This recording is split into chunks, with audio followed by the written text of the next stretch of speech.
Besides if-then-else constructs, you can use loops to manipulate the program control flow. And the most important one of those is, in fact, a for loop. A for loop is typically used to repeat a block of code a fixed number of times. The syntax is like this. You have a keyword for followed by 3 statements separated by semicolons and in brackets. The first one is an initialization statement that gets run once before the first block is executed.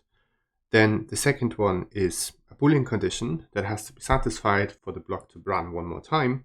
And the last one is an update statement that you can use to update variables. The semantics is like this. On the right hand side, you start up here.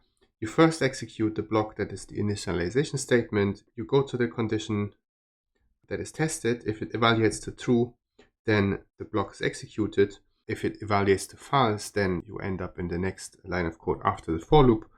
And after the code is executed, you will see the update once. Good, so here's an example. To print the first 10 integers, you can do this with a very simple loop. It starts with a declaration and an initialization of a variable I. That's this part here. You want it to run 10 times, so as long as I is less or equal to 10, execute the next block. And each time the block is run, you will increment I by 1. And this is in fact the same as writing I is equal to I plus 1. That's a shorthand here. And of course, the piece of code that's executed here is just line 2, which just prints I, the integer. Here's another example. To print a sequence of integers from 0 all the way up to 100, but in steps of 5, you can initialize some variable to 0. The condition is you want it to run as long as the variable is less than 100. And each time you update it, not by incrementing it by 1, but by incrementing it by 5. Notice that here I left out the curly brackets, and that is because a single line statement is a block as well. Think about how would you output the first 10 values of a sequence that starts in 3 and stepwise adds 4. There are of course many ways to do that. Here's one.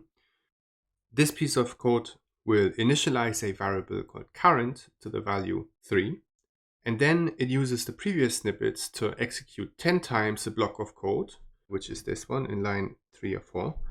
It will first print the current value and then update the value to increment it by 4. But you can do the same thing in a slightly more elegant manner. You can use the initialization and updates function within the for loop itself. And one way to do that would be like this. You could initialize a variable to 3, then check that the value is less than 40, because if you look at the sequence, the last number in that sequence should be 39. And the update statement would then just increment your running variable by 4. Right, let me tell you about one more type of loop, while loops. And these are a special kind of for loop if you want. They are the degenerate version that don't have the initialization or the update part. It just has the Boolean condition. So the syntax looks like this. You have the keyword while, and in brackets you have the Boolean condition. As long as that is satisfied, the following block will be executed over and over again.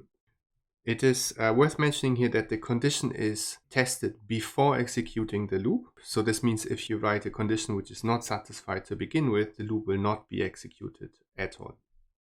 There's a related variant of this while loop called the do-while loop, where you first execute the block and then check the condition for the next time.